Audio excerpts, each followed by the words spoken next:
Well, uh, it happened. A lot of people were saying it couldn't happen. I was non-committal. I said Putin's the only one that knows. And it seems like even a lot of Russians were caught off guard and thinking it wouldn't happen. Putin, I think, caught many people off guard. In my previous video on this, I talked about how it was very possible that he could do it because he's done it in the past, because he's already in a war in Ukraine since 2014, because the build-up's the biggest we've ever seen from him, and because, well, I didn't talk about this, but he invaded Georgia also in 2008, and the stuff's been going on in Chechnya, and it's not like he's never invaded sovereign territory before. So to think that it was impossible was crazy, and the good thing is Sagar, Breaking Points, apologized for getting it wrong. He got it very wrong, and he was really pushing this thing that it was all a Biden ploy. It was bad intelligence. It was the media pushing this narrative. And here's the thing: you can't just always take the side of the media is always wrong. You can't take that viewpoint. The media, depending on the outlet, is not always wrong. Some of them are wrong a lot. Some of them are wrong 1/5 the time or half the time, but they're not always wrong. There's no such thing as always wrong. There's no such thing as absolutes. Absolutes don't exist. So I want to get that out of the way, and hopefully some people learn their lessons from that. I doubt it, but it was good to see some people apologize for it, and I will continue to probably watch Breaking Points, even though I was getting towards the end of wanting to continue to watch them after all the things they've done recently that were, I think, very wrong. But anyways, about the war. War is a terrible thing. I hate war. I am borderline a pacifist, just so you know where I am on war. I think very few wars have been justified in history. From an American perspective, getting into World War II, I understand because something had to be done. And then perhaps in that we maybe waited potentially too long. This has some similarities to that time period, and I'm going to get into that. You know, every time a war starts, people start talking World War III. Ever since World War II ended, every single war, people have said, this is World War III. And of course, that's not been true every single time. There's some things with this one that maybe are a little different than some of the other ones. The U.S. going into Korea, people thought that was World War III, which that kind of made sense because there was actually, we mostly fought Chinese, especially early on in that, from what I understand. So that one kind of made sense why people would think World War III. Vietnam, it was a proxy war between us and Russia, just like Korea War was. But by the way, both of those wars were terrible, and we were in the wrong to instigate those wars.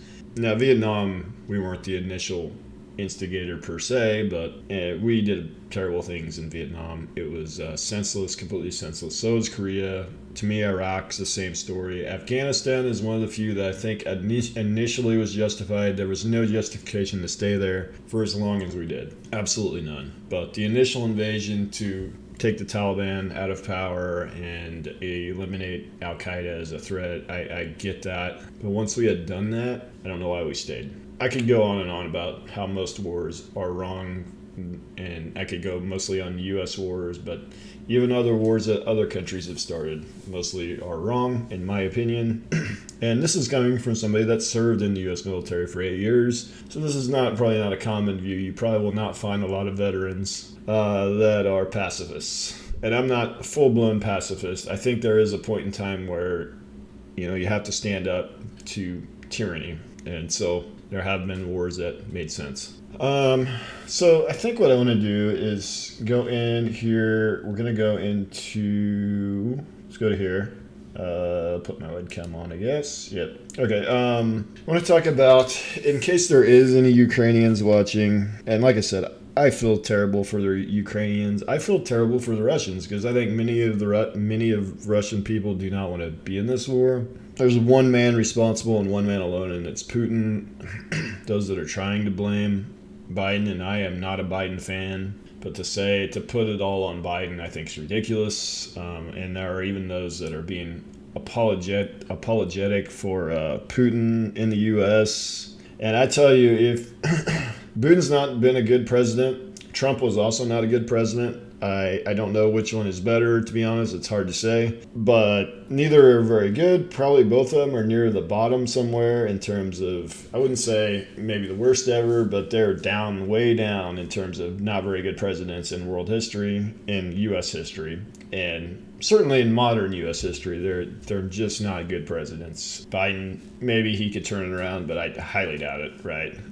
But to say very favorable things of Putin, he's a strong leader and this and that, that's bullshit. I would take Biden or Trump any day over Putin. Any day, anytime, anywhere. Putin is way worse than those two guys. Way worse. He's a complete tyrant, an asshole. There's nothing to like about Putin. And I'm all for free speech, but I'm going to exercise my free speech too. If you are an American and you say nicer things about Putin than you do about our current president or our past president, fuck you. I mean, honestly, that's just a terrible way to live your life. And you need to learn a little bit more about history. You need to learn a little bit more about what Putin is. He's one of the worst people on the planet currently. So to say nice things about him, that's bullshit. Now, in case there is any Ukrainians watching, which is, I don't get a lot of viewers, but what I want to do is kind of talk about some resources that you can use to kind of follow what's going on in case you can't get out of there. This is one of them that I found, this Funker 530. They've been doing 3 or 4 hour live streams every day, sometimes longer, and they talk about the latest developments, and they're probably one of the better sources out there, probably better than the major media outlets. They've been really good. Another source, this website is called liveuamap.com. This basically has a news feed talking about the latest developments. This could be a good source if you happen to be in Ukraine and you want to know what's going on. Or even those not in Ukraine, if things like this, if we get out the information of what is happening, some of the atrocities that have happened committed by Russia, I think that'll continue. And the more people that know about this, if some of this gets to Russian citizens, the outrage maybe grows. And maybe there's pressure put on Putin to stop this bullshit. So that's Live UA Map, pretty good resource. This is an interesting resource, AirNav Radar Box, radarbox.com.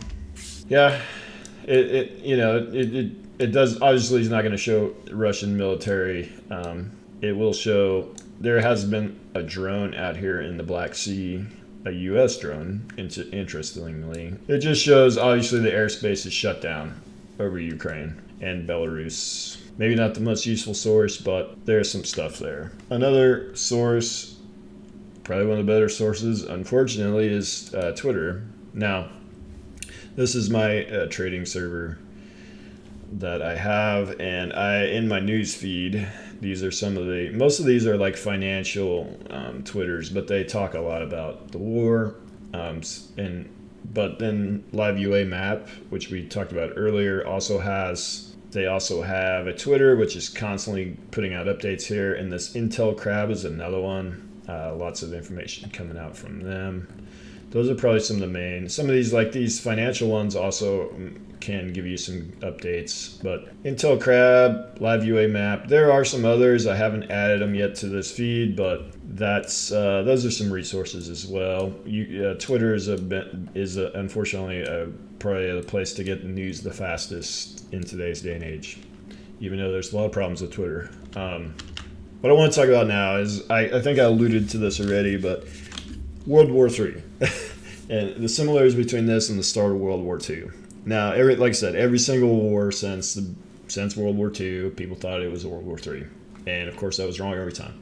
But this invasion of Ukraine, to me, similar to the invasion of Poland, where Germany said this is basically our homeland, this is our territory, this is our deserved territory. We're just retaking it. That is what they said. Same thing that Putin said the Russians, our friend Mr. Putin, just said about Ukraine. So that's one similarity. The next similarity is the relationship between China and Russia has similarities to the relationship between Germany and Japan in World War II. And in the Pacific War during World War II, essentially, you could say started as far back as 1937 because there was a war between Japan and China that had been going on since then. So technically, you could say the Pacific Theater even started before the European Theater. But according to a lot of historians, December 7th, 1941, Japan invaded Thailand, several British colonies, and that was also when they attacked Pearl Harbor and many U.S. territories and U.S. naval bases at all in one day. So that was essentially the start of the Pacific Theater. Where it's similar is that there's been a lot of tensions between China and Taiwan for many years. And again, people are reporting this stuff like this is just a brand new thing, this development between Taiwan and China, but this has been going on for many years, just like the Ukraine and Russia thing. It's not a brand new thing. But, recently, right after this war, there's Chinese aircraft in Taiwan again. It's not the first time, but there's been some things said by China about Taiwan since this that are scary, and it potentially there's some parallels there that are hard to ignore. The other thing, when we start talking about that, part of the reason we had World War in both World War I and World War II was because of the alliances that formed, and alliances might be a bad thing. I don't know if they're good or bad, honestly, but the problem is if Putin would attack a NATO country, then there's defense treaties in place. That's where many countries are all of a sudden involved, and that's where it's a world war. So you had the Axis, essentially, Germany, Italy, and Japan in 1940 was formed, and you had the Allies. And currently, you have NATO, which we'll talk about. And you have China and Russia. They have not officially made an alliance, but they have very strong relations. They've signed a number of trade deals recently. So that is a little scary. And when you consider, yes, the U.S. has the best military in the world. And when I say the best military in the world, it's not even close. Russia is the number 2 military in the world. Their military doesn't stack up or hold up to ours at all. But China has the number 3 military, and theirs continues to expand and grow. And when you combine those two together, it's a fairly formidable power. It's not like Germany, which basically had by far the strongest military when the war started. It's a little different situation because our military it's very strong. It is very strong. I feel like if we get involved in Ukraine militarily, we are tremendous at fighting traditional warfare. We would wipe the floor with Russia, I do believe, in Ukraine based on the amount of troops they have there. It's not their whole military in Ukraine by any means. There is that, but the number 2 and number 3 and huge economy in China getting involved, and if China put their factories to work on building military, if they built up a military industrial complex kind of like we did during World War II, you never know. Like if they really focused all their energy on building their military up with the size of their economy, you never know. I do think, like I said, our military is incredibly powerful. People don't understand how much better our military is than any other in the world. It's not really even close. Number 2 is Russia, and it's not even close. Like they're not much of a match for us militarily. But anyways, this is just President Xi in China has not aggressively condemned these attacks. That's a little scary. This is NATO. Obviously, Belarus is basically Russia. It's like a puppet state. Ukraine is not in NATO. This Baltic region is all NATO, and this Baltic region, Putin said in that speech, more or less, he didn't say it directly, but it seems fairly clear that the guy wants to get the USSR back together. And of course, that Baltic region is part of the USSR. So if he attacks one of these NATO countries, or even if he would attack Poland, which was not part of USSR, but if he would attack any of these, that puts us into a world war really fast. And with as volatile as he's been, and with attacking Ukraine when He has a lot of reasons why he probably shouldn't have. Economically, you never know. If he's crazy enough to attack Ukraine, he's crazy enough to attack the Baltic region. That's a little scary. And that again is potentially similar to World War II, where in World War II, when Germany attacked Poland, the world kind of sat back and didn't do anything. It took a while for the world to respond to Germany. And it's similar this time. Yes, we've armed Ukraine. Yes, we've given them some support. But we have not done much to really put a stop to it. We've done some sanctions. I think we could have gone a lot harder on the sanctions. Apparently the SWIFT may or may not have been vetoed by Germany and some other countries in the EU. I don't know. Maybe that's an excuse. I don't know if we know the answer to that. I don't know if SWIFT would even have that big of an effect. But to me, it should have been done. Anything that can be done diplomatically should be done before we resort to warfare. We should exhaust every sanction, every diplomatic means necessary to really convince him to stop doing this. That's my view. It's also my view that if he goes any further in Ukraine, we absolutely have to act, for sure. Definitely on that. If he pushes into the Baltics, if he does anything else, we have to act to prevent a deeper escalation, a bigger World War type situation. Now, people say, well, the reason we didn't do SWIFT is because Russia would consider that an act of war. Well, I'm not scared of Russia's military. They're not a threat to me. And yes, he's even talked about using nukes if we escalated to active war, what he would consider an act of war. I'm not even that concerned about his nukes, to be honest, because we have been developing technology to shoot down ICBMs. I don't know because it's top secret. I don't know how good that technology is. But he can make all the threats he wants. I think, we built this military up. U.S. taxpayers have spent a lot of money building up this military. At times you have to flex it. And like I said, I'm basically a pacifist, so it's a little weird for me to say that, I know. But at the same time, you can't let it get worse than this. You definitely can't. At some point, you have to put your foot down. With tyrants, the only thing that they will respond to many times is really aggressive action. That's the sad part. So, anyways, like I said, this Fucker 530 is a good source if you want to keep up to date and the other sources I mentioned. I hope that we come to a decent resolution on this. It's terrible. I hate war. I don't understand what war still exists. It's just so stupid. But when you have tyrants in charge of world powers, it can happen. It can happen. Like I showed in one of my videos, it's the best time to be alive for the average world citizen. That still holds true, even with this. Warfare in general is lower than it ever has been. Even though things are pretty good, things can deteriorate in geopolitics very fast. So we need to really, really make sure that we're aware of history and we don't repeat the same mistakes that we repeated in World War II, where we were pretty late to get involved. Anyways, rambled on for quite some time here, 22 minutes. So I'm going to let it end there, maybe do a little editing of this. We'll see. And be safe, especially if you're in Ukraine. We'll see you guys. I forgot to add this. One thing I want to add, I think that NATO, the U.S., NATO, should strongly consider a no-fly zone, putting in air superiority and getting control of the air.